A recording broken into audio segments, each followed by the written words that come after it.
Te tātou, ana ko tāku I tēnei rā atu I te teko karaka ki te papatana o te rā, ka te whai ahau I ngā ahurana o te Ao Paho. Ana ko te kapapa korero I tēnei rā, ke te korero a hea mo wetahi teihana reo irirani atu I ngā teihana reo irirani Māori, whenā rā I te mea kia nei ko ZMFM, mena mea whena, ana e korero a hau mo te pai, te koretake, rānei o wenaka nei nā teihana, me nā rereke hana I wainanui tonu I nā teihana reo irirani Māori, me nā teihana, etahi atu teihana I tēnā ki nei nā whenua, I te ao whānui hoki. Nā reira ko te mako tēnā tetahi kaupapa ko te kana hoki māku,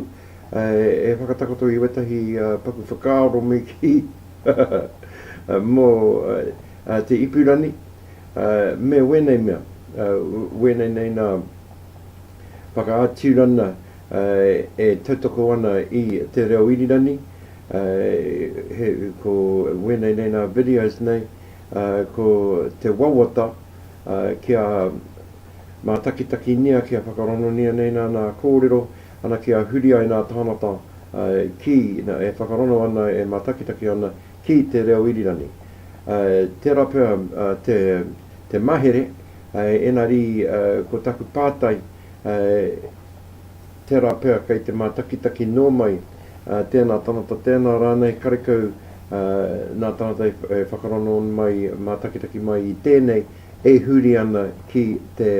reo irirani. Nā reira ko tēnā tetahi pātai e tika ana māku e rana hau. Nā reira ko te mako piriki tēnei mihi atu. Ana ko te wawata kia hono ai koutou I wako no nei nā kōrero I te reo irirani a te teko karaka I tēnei rā. Kia ora mai rā koutou katoa.